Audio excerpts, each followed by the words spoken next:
Welcome back to the channel, fellow aviators. In today's episode, we are still with the EMB110, and as I mentioned in the last episode, we are going to go through the start sequence. At least one I've kind of modified off of the checklist. But before we get started, the normal administrative stuff. My Discord is now live, so please hop on over if you'd like. Just a bunch of us sharing memes and answering questions on everything from Microsoft Flight Simulator to American Truck Simulator, iRacing, stuff I'm covering now and in the future. All right, having said that, let's get going. So the EMB110 is optimized for Microsoft Flight Simulator 2024. The only thing you cannot do is it is not interactive. You can't remove the covers, you can't take out the chocks, but it looks very nice. You walk all the way around it, and we will remove that stuff on the onboard tablet as we see later. But I think the aircraft looks very, very nice. So let's just do our typical Shift C to enter the cockpit. All right, so as I mentioned before, it is fully configurable with Microsoft Flight Simulator 2024, and there is, in fact, an actual checklist that is provided. And it works for this aircraft. It's made for the aircraft. What I did, though, is there's a couple things that just don't flow very well. For instance, when we go to the overhead panel as part of the cockpit preparation setup, it asks to make sure that the particle separators are turned off. Then before we start the engine, it has you go back up and turn them on. So as part of my checklist, I have just moved a couple things around, turned it in more of a flow, which I think makes a lot more sense for us. And we can get through the startup not only correctly, but in a more easier fashion, if that makes sense. So the very first thing we're going to want to do on the startup is we're going to come to the overhead panel right here. And once again, here's probably one of the very first changes.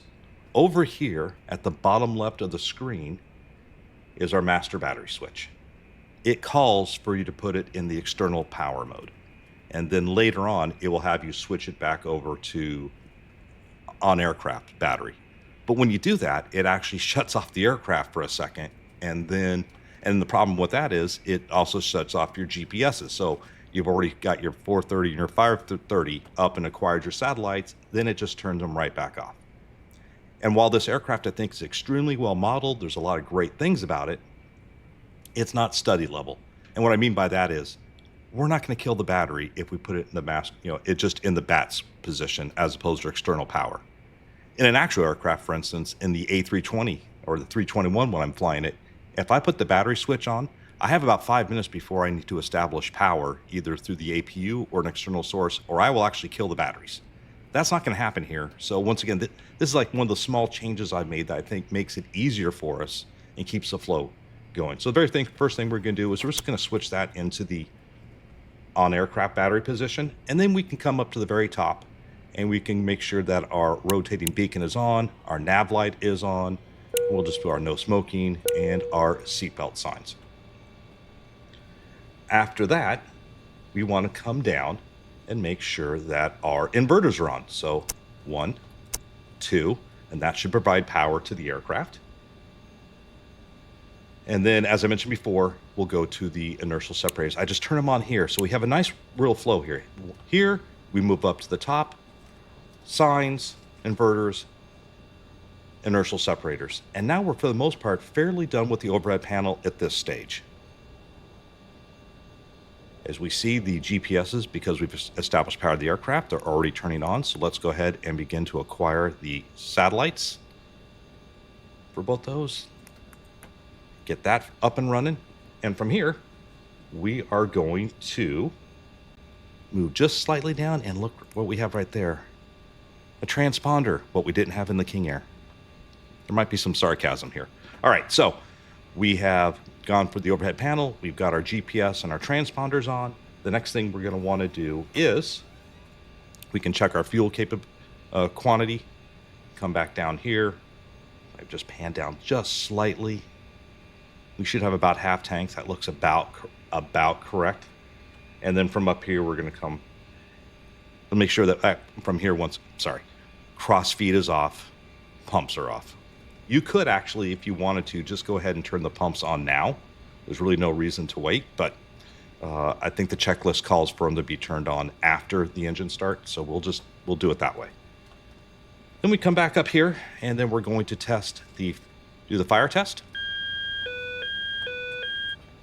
on number 1 and number 2. We'll come down here, we'll check the annunciator panel, make sure all the lights come on. And then we will come over here to our tablet. Just click on the screen, and from here, we can do close the main door, take off the traffic cones, wheel chocks, engine covers, pitot covers, and the tail stand. And from here, right here, that is where the tablet off switch is. So from there, you can also choose what avionics you want. I'm running the 530 and the 430. You can have the GTN 750, I believe. I have to look it up. That's another third-party add-on, which I don't have, and I kind of like rocking the old school 530, 430 combo. Okay, so from there, we can now move over to starting the engine. So the very first thing we want to do is check that our flaps are in the flap zero position. And for all takeoffs, unless you're going very short field, no flaps. So it'll just be almost always going to be a flap zero. Takeoff, we can make sure our altimeter is set. We can grab the ATIS, we can grab the clearance at this point. We would probably want to input the SID and star if we have one. We can come down here. I have loaded up from SimBrief, but let's see if we actually have. It looks like it might have loaded it in there. All right, well, we will check that a little bit later. I don't want to slow this takeoff or this startup sequence up too much. I can probably just do that off camera, let you know how that all works out. All right, and from here, let's go ahead and start the engine. So we're going to come back up to the overhead panel. We are going to put our ignition switch to on the number 1, or left side. And then we are just going to hit the start switch momentarily, and we should hear the engine start to fire up. Just release it. Come down here. I can unpause my track IR. And now we're looking right down there until we get at least 10%. We have that, and then we will. Your flight will be monitored until you land and bring shut down in the engines. Our mixture or condition levers up, and now it just starts up for us automatically. And now we're just going to wait for the temperatures and pressures to stabilize.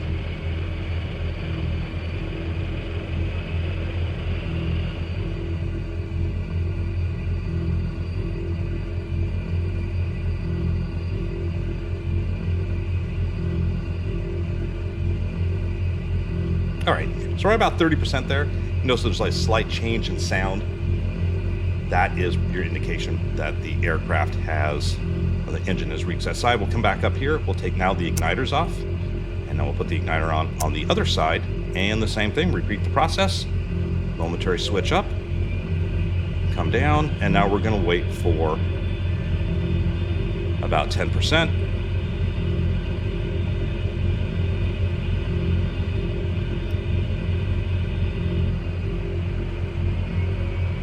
The engine starting to catch.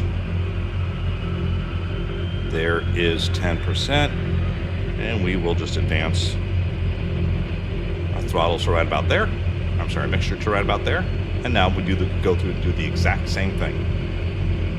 Wait till the temperature and pressure stabilize. There's that slight change in sound, so we now have both engines started up. So we'll come once again back up to the top, and now we'll hit generator 1 and generator 2 on. We'll take the igniters off, and while we're here, we'll go ahead and put on our taxi light, and we are now done with the overhead panel. And once again, now you can put on the fuel pumps 1, fuel pumps 2, and now we are ready to taxi. All right, so I will meet you, in the sake of brevity, I'll just meet you at the end of the runway, and we will take the next steps from there.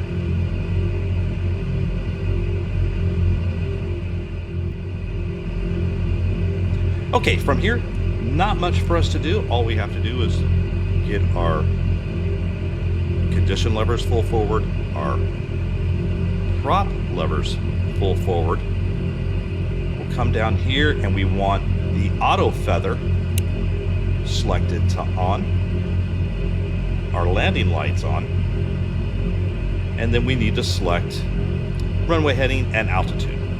So that is located, altitude selects right down there. And let's just select, it doesn't really matter here, 5,000 feet. We'll choose the outer knob. Inner knob goes for hundreds, so outer thousands, inner hundreds. And then what heading we should choose? Well, normally I like to use runway heading. So let's go ahead and just taxi out to the runway. We'll get our runway heading lined up. Now this one, unfortunately, you cannot do the right-click sync. It just will not work.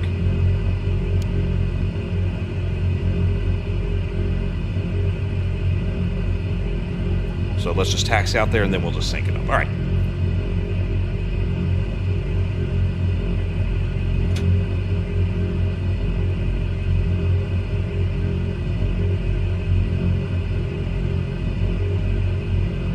So one thing I did notice about that I really liked on this aircraft, they did model a lot of extra stuff.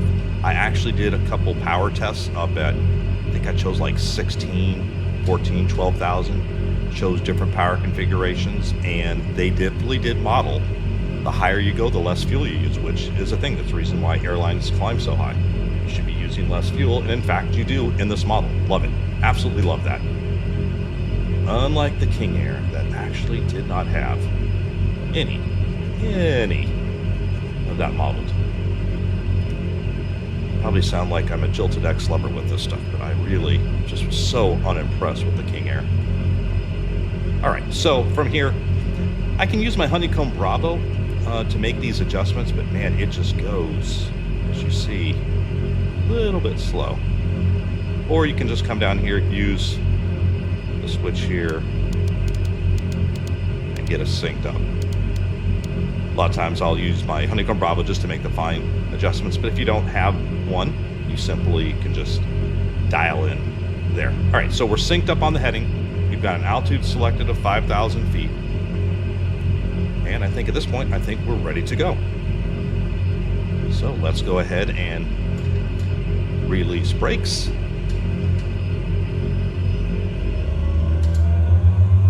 Bring in our power.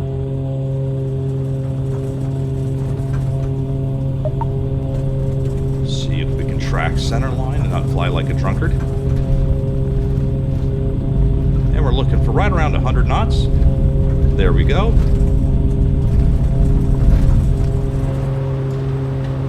Airborne time logged.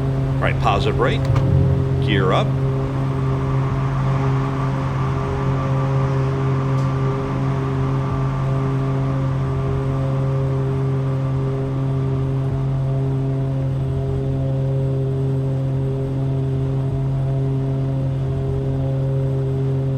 Looking out now, after just to see that initial climb out, I'm getting almost over 2,000 feet per minute. We'll just kind of use around, I don't know, about 10, I use about 10 degrees or so. That seems to work out pretty well. Should give us around 1,000 or more.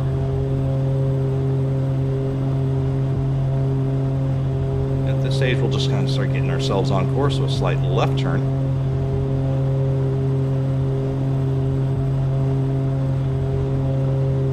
Just, as you see right there on the artificial horizon, just trying to keep it level, so give us a nice standard rate turn as we go into IFR.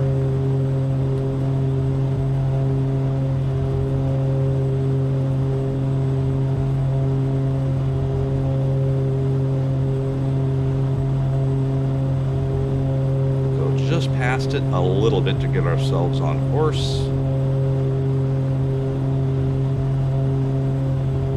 Roll out.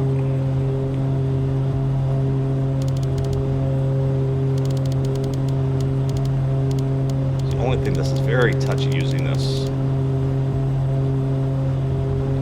Very annoying, actually. It's gonna go straight ahead.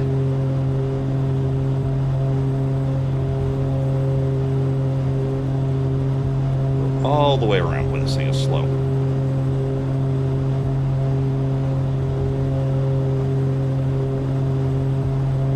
All right, 4,000 climb in 5. At this point, I can choose. Let's come down to the panel. I can check heading, autopilot.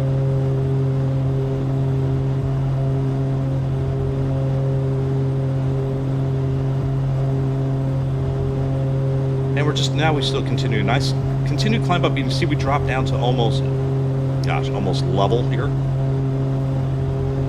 1,000 feet per minute rate of climb. Now it's going to keep on climbing unless I do something with this. If I choose to do nothing, matter of fact, I'll just demonstrate this. So all I've done is hit autopilot and heading.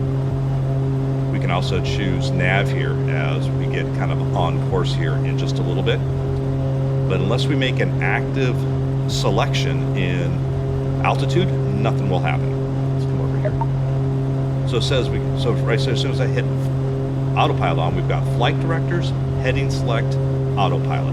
So right now we have no altitude control at all. Remember, we dialed in 5,000 feet. And you're going to see as we come up on 5,000 feet, nothing is going to happen. So this is like one of those very first gotcha kind of potential situations you can get yourself into. You're thinking, oh man, I've engaged the autopilot, I've selected 5,000 feet. You actually haven't selected anything on the altitude. So once again, let's come down to that panel. And we're going to climb out a little bit higher. Let's bring it all the way up to, let's say, 10,000 feet. Or 11. Now, right click the top. Now we see a 0 feet per minute. Well, it's still climbing. So once again, we still haven't done anything with the altitude. So now we'll hit engage, and you can dial in a climb rate, which was currently was 600 feet. Now we've dialed in 1,000 feet climb rate. We look at our VSI, we have 1,000 feet per minute, so that works out.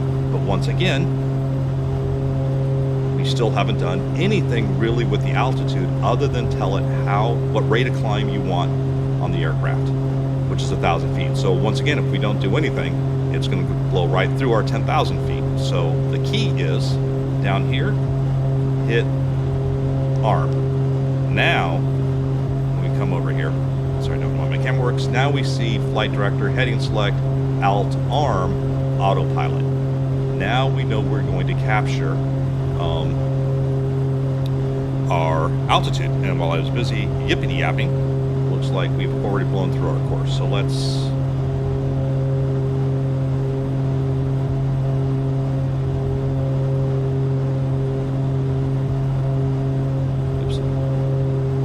head out. I'm sorry, head out towards the west a little bit. Let's go ahead and intercept here a little bit.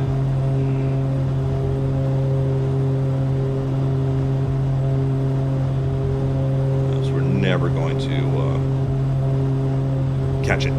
All right, so that's the real key there, is to make sure that you hit arm at some point. You want to look at that annunciator panel up at the top and read it, because it's going to tell you what you need to know, right? You have the flight directors on, in terms of that's that yellow bar right in the middle of the flight director. It's going to try to keep it right there, and as soon as we hit autopilot, and that brings up, we have heading select, so that's our mode that we're in, and we have alt arm. All right, so that's all you're going to want to be able to see, or one of the things you're going to want to be able to see. There we go. And now, as we get a little bit closer, we can choose nav, which I've done on my Honeycomb Bravo, or you can just choose down here on the panel. And now it should, at this point, nav to our destination.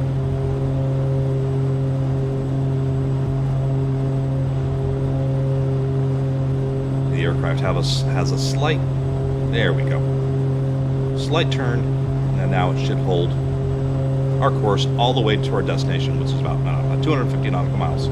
Actually, if you look just above the HSI, it'll tell you exactly where it's at. It says we are 222 miles away. We're doing 190 knots. Perfect. So, as I mentioned before, I love the modeling on this aircraft, but it's not study level.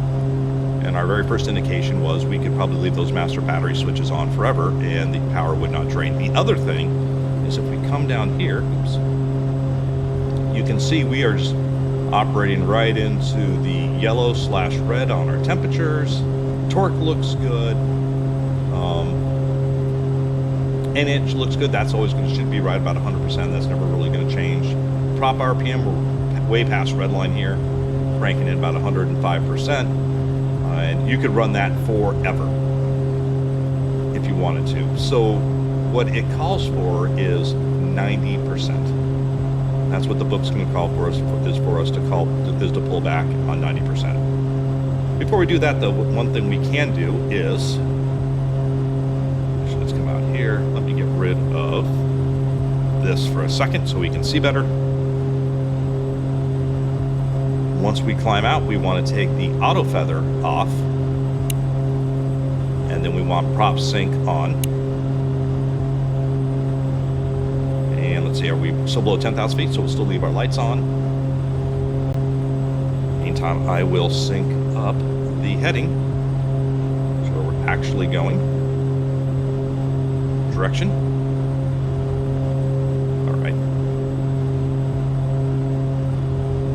All right, 10,000 climbing 11, and as you see on our altimeter, we got like a nice little orange light that indicates we have about 1,000 feet to go.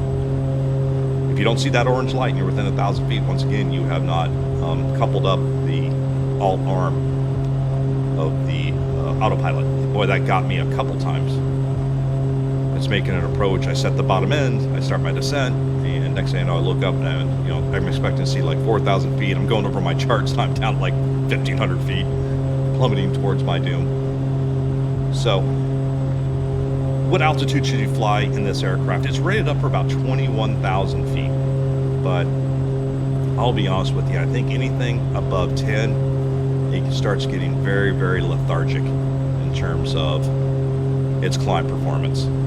Once you get above, I think I was above about 16,000, 15,000, I had to drop down to literally 500 feet per minute rate of climb. It just could not keep up, even at this max power setting, which I'm assuming is probably some sort of 5-minute takeoff rating. So at this point, as we look here at our temperatures and pressures, I'll go ahead and throttle back a little bit, get us out of above the red. So which I'm using right about 95 there. So what power setting should you use? Well, if you come over here, you see at about 10,000 feet at 95%, we are rocking about 320 fuel pounds, right, per hour. I love that old school analog at the top, how much fuel you used. If I bring it back to 90, you'll see our pounds per hour drop. Now we get under 300. If I bring it up to 100, it'll exceed it. So they really modeled, I think, this part very, very well. And what I've seen the differences from, let's bring it up here, we're at 90, let's bring it back up to about 100.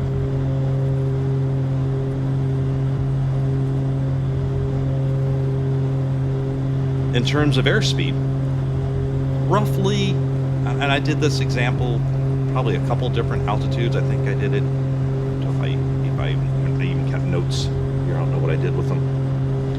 I've gotten rid of them. But I tried power settings at 16, 14, 12, 100%, 95%, and 90. The difference between 100% power RPM and 90 is about 30 knots, which is not a small amount on a 250 nautical mile trip. I mean, we're only cruising right now at 100% at 200.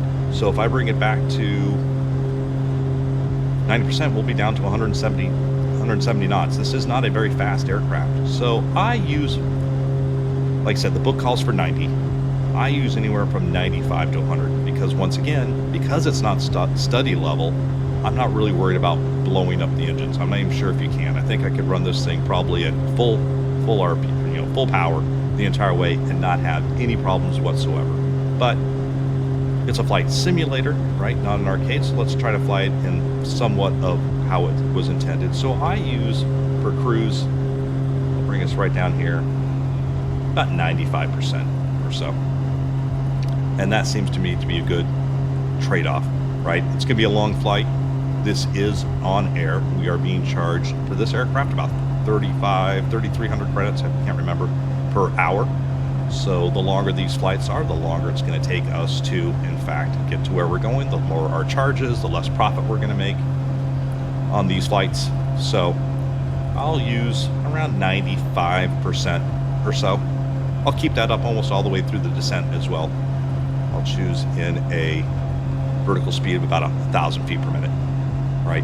This doesn't have any V-path capability on it. We'll have to do it all in our heads. But other than that, love this aircraft. I think, should we zoom in here once again? Everything is easily readable, looks great in terms of what we see, modeled nicely. It's just not study level. So it's, I think, in between kind of a standard Asobo aircraft and something fully study level, let's say like the Kodiak. So I'm hopefully in the future here, not too far away, we'll actually start getting some better aircraft to fly with. I think you guys like it on the channel. My King Air had a lot of views on it. Unfortunately, the aircraft is crap. I don't know how to say it any other way. So, and I just don't really want to fly around in crap, to be honest with you. So, anyways, that is kind of like the overall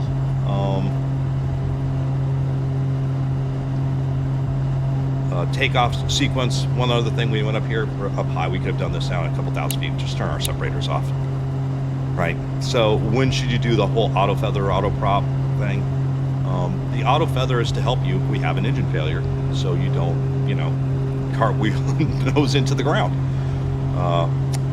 So I don't know what their procedure is. I'm having a hard time. This is obviously a Brazilian, every year is a Brazilian aircraft. They're not really, I don't know if Trans Brazil's even flying them anymore, or the other aircraft down, or the other airlines down there.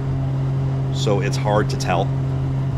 But I would say anything above port, I usually kind of level off 5,000 feet. I'll hand fly it, kick on the autopilot, continue the rest of my climb up anywhere from 10 to 14,000 feet, depending on how high I'm going. And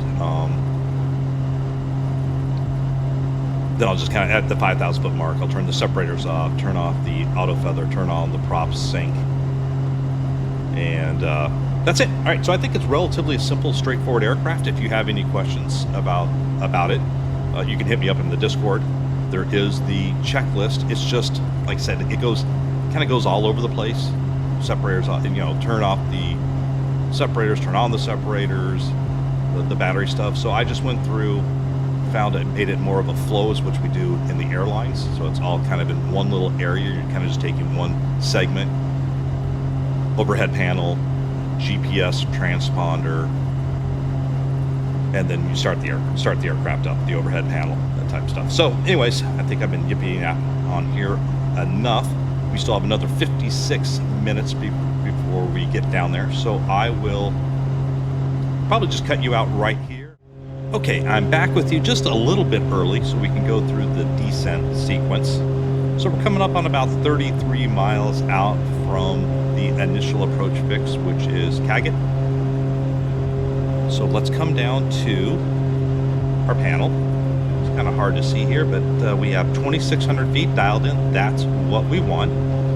So once again, we're going to right select here, hit, and then we can dial in. I'm just going to use around 1,000 feet per minute to start off with. That should work. We will hit engage and arm. We look up here. We've seen flight director nav coupled, alt arm. Look at our vertical speed indicator. We're coming down at 1,000 feet. And we see we have about 8 minutes to go till we reach that initial approach fix.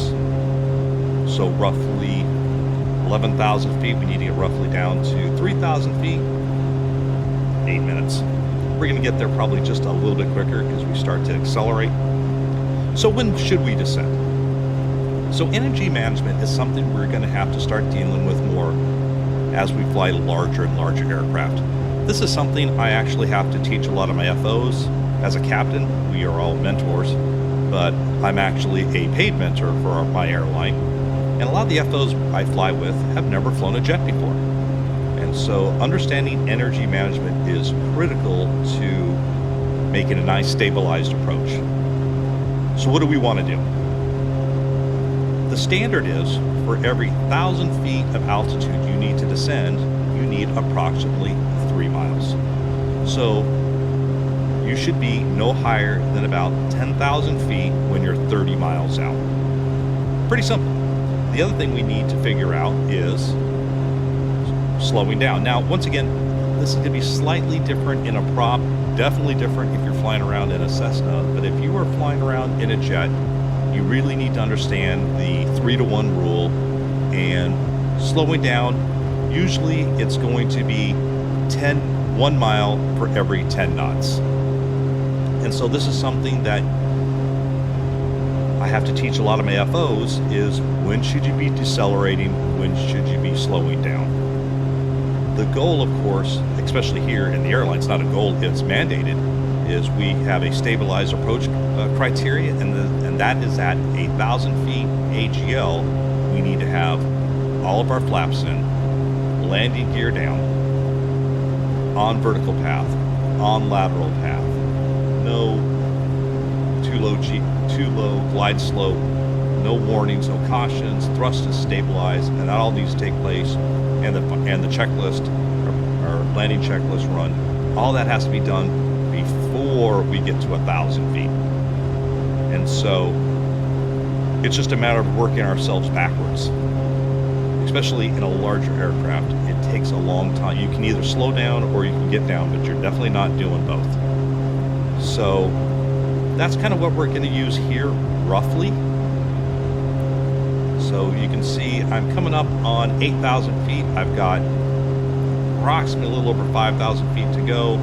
It says I'll be there in about 5 minutes. So it looks like I'm pretty much on path. I'm actually going to just start slowing down, bringing a little bit of power.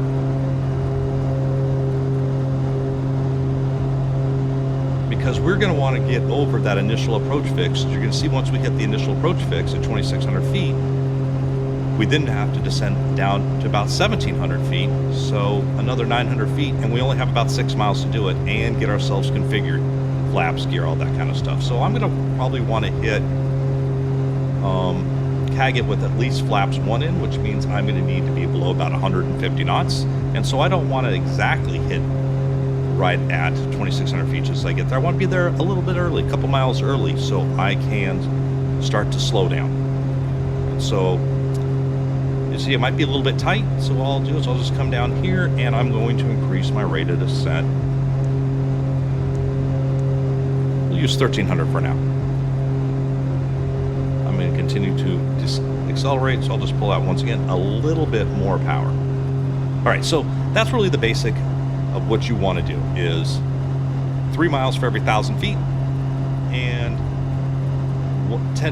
1 mile for every 10 knots of speed you need to decrease. So like I said, for us, I really have to teach my FOs this a lot of times. I want to arrive over, in this instance, the final approach fix, which is going to be Rennes. We're going to have about 5 miles. We're going to be at 1,700 feet. In that instance, I'm going to want to be, gear down, flaps 2 selected, and as I approach that threshold in a 320 or 321, I can manage my speed, put in flaps 3, put in flaps full on schedule, and accomplish everything I need to, and still level out at 1,000, not level out, but above 1,000 feet, be completely configured plus 10 knots, minus no more than minus 5 knots, all those criteria that we need to do. And so for some of you that are struggling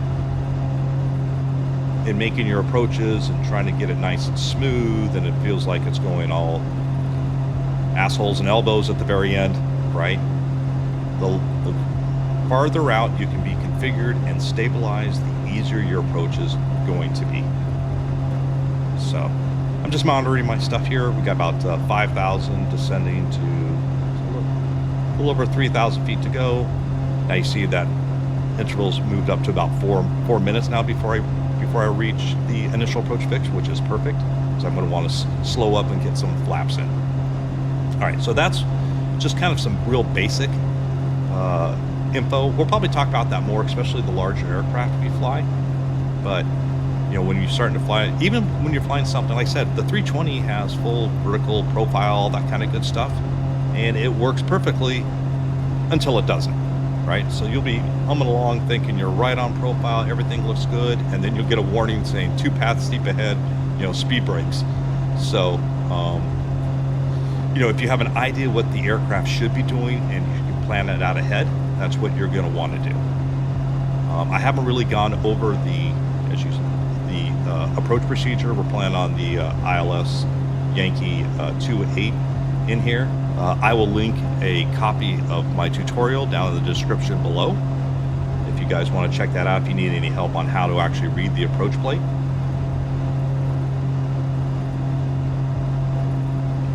Right now we're looking, all right, so we're 36 for 26,000 feet to go. We have 7 miles. That should be good.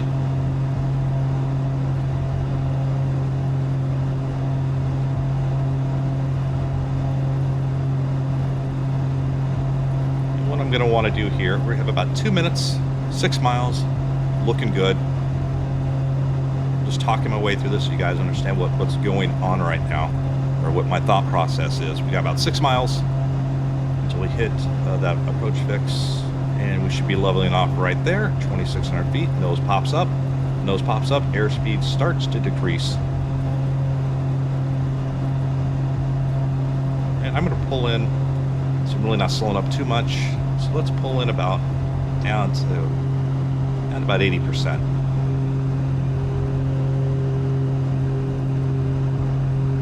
And as it slows up, I got a couple more miles to go. Let's come down here, and we know the next altitude is going to be 1,700 feet. So we'll dial in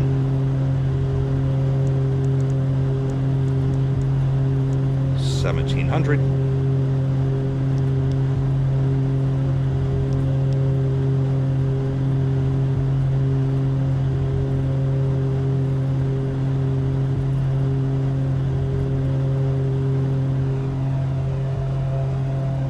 Absently hit the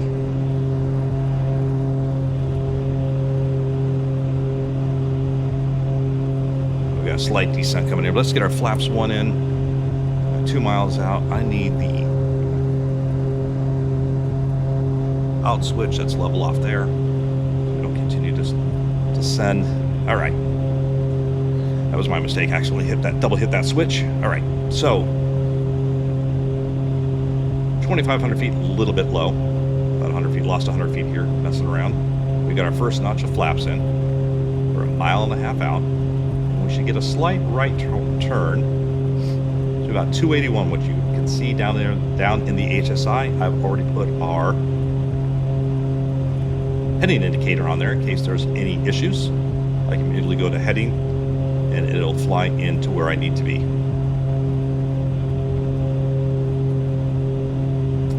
Coming up, should start our turn here momentarily.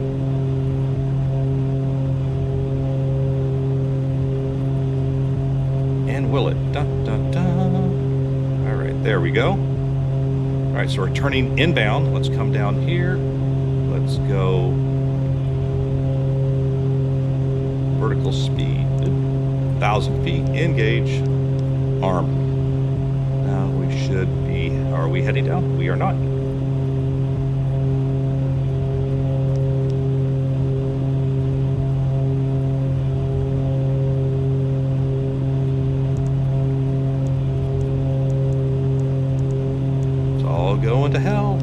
vertical speed. There we go. And that needs to be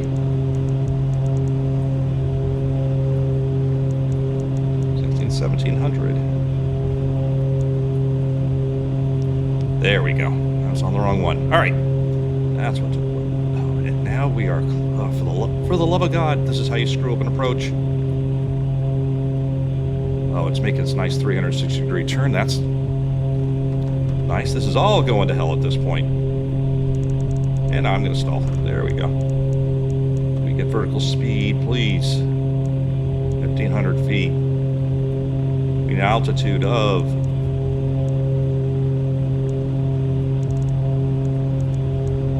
See, this is where it gets a little bit complicated. Where am I doing right now? Let's look up. There we go.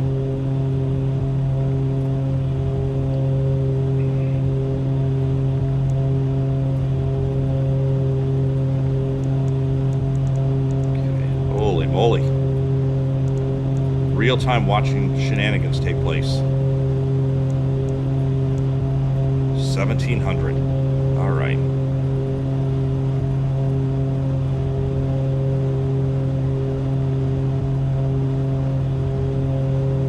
Okay, let's go CDI. Then 6, and let's hit approach. Oh my gosh, this is really gone crazy.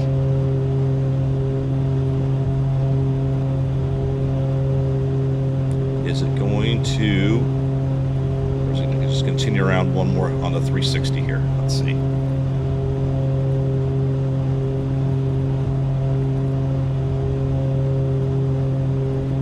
All right, so we've leveled off at 1,700 feet, which I want to do.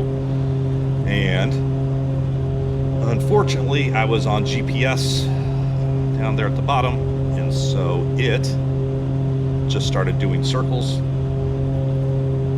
And of course, then I mistook my 1,700 feet. It gave me that as a rate of climb instead of the altitude. Too much GPS. Yeah. All right, so we've leveled off at 1,700 feet. Ooh, that'll be exciting for the for those of you who make it all the way to the end here. All right, but coming around, we've got altitude, hold on, we've got arm on, we've got approach mode selected, approach. I'm thinking on this 360 here, we should, in fact, make our approach and continue down to Rennes. We are just north of Cagat, between Rennes and Cagat, doing a 360 here. All right.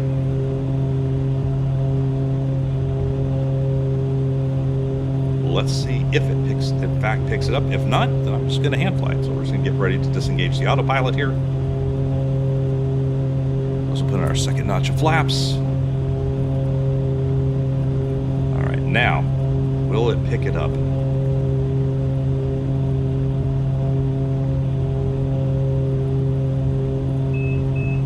No. All right, so I guess I'm going to fly it now. Hit up on pause.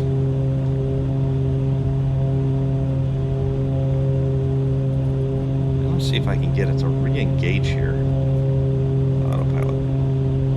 Or does it continue to do its 360? All right. Don't know what it's doing. Don't care what it's doing. Now it's time to do some pilot stuff. All right.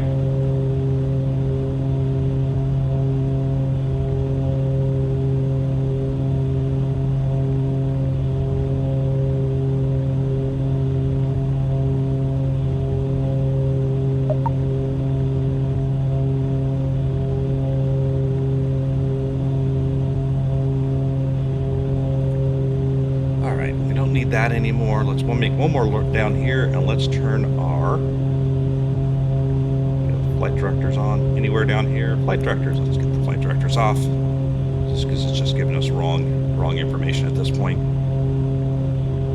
We have managed to climb a little bit, but we're not quite at Rennes, which needs to be 1,700. So I think we're doing okay. So this is what I mean. You actually have to be prepared for a dumbassery on your part and the system not working the way you think it's supposed to. I've got a slight descent going. Just gonna get a little bit more.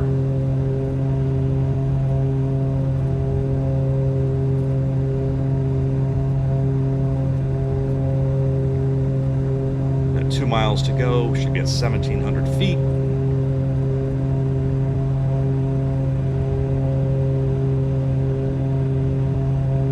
A little bit more to the left.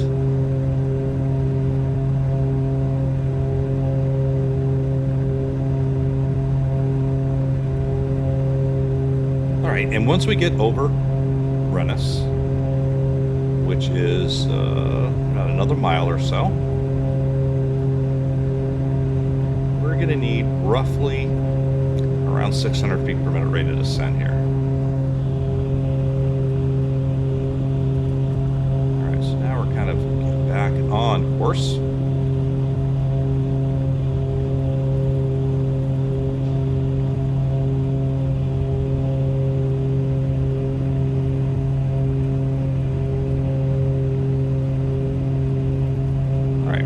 There at 1,700, so we kind of made it. Let's drop our gear.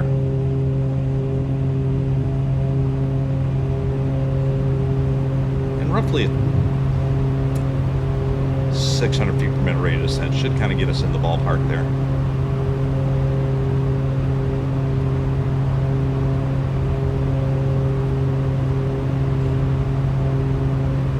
Still left to center, but it looks like we're kind of on glide path. It looks good. Just a little bit faster. I'm going to pull out a little bit more power. Maintain my angle there. I don't want to get... just want to slow up a little bit. Looking for around 100 knots or so. One more notch of flaps.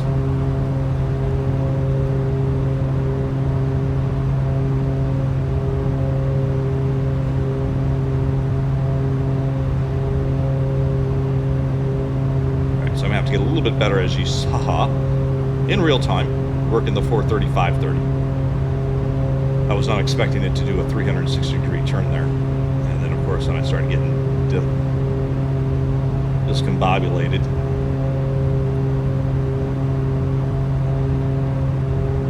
All right, so vertical path looks good, airspeed looks good.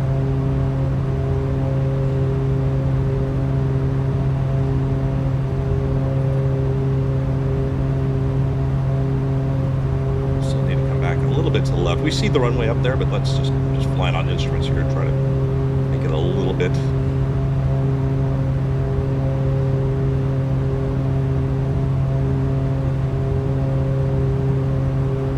Sync rate's picking up, so make up a little, throwing a little bit of power.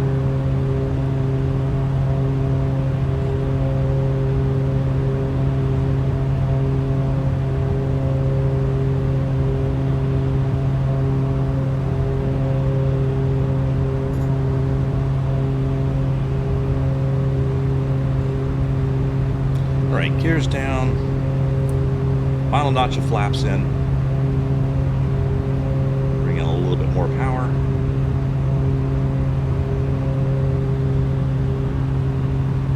Keeping that speed right at about 100 knots. Keep that profile around 500 feet per minute.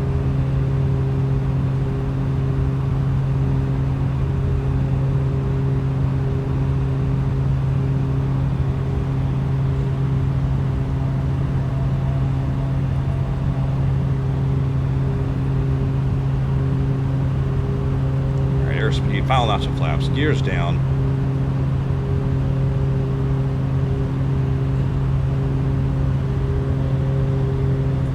About 50 feet. Take power out. Landing time log.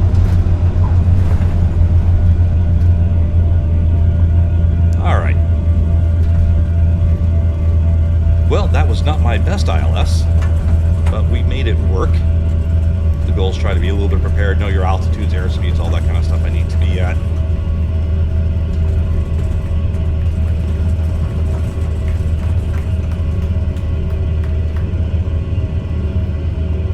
Just sort of buffalo walking along. All right, guys, so this is probably a little slightly longer of a video than normal because we did a lot of talking. Flying, pretty mediocre towards the end.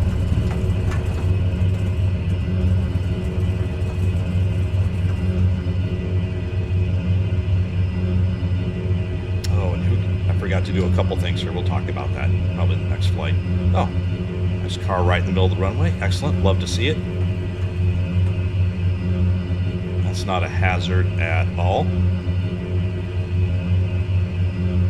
I should have turned off the auto sync on the props and put the auto feather on, but we made it. All right, folks, so I mentioned as before, there will be a tutorial link on how to read the actual approach rate listed in the description below. I'll try to put also list. I'm still new to the content creation side, but I'll also try to list it at the very end in terms of in my ending card there, so you guys can understand how to actually read that approach plate. As always, if you have any questions, hit me up on Discord, leave a comment down below, like, subscribe, comment, and I will see you all in the next one. Thanks for watching. Take care for now.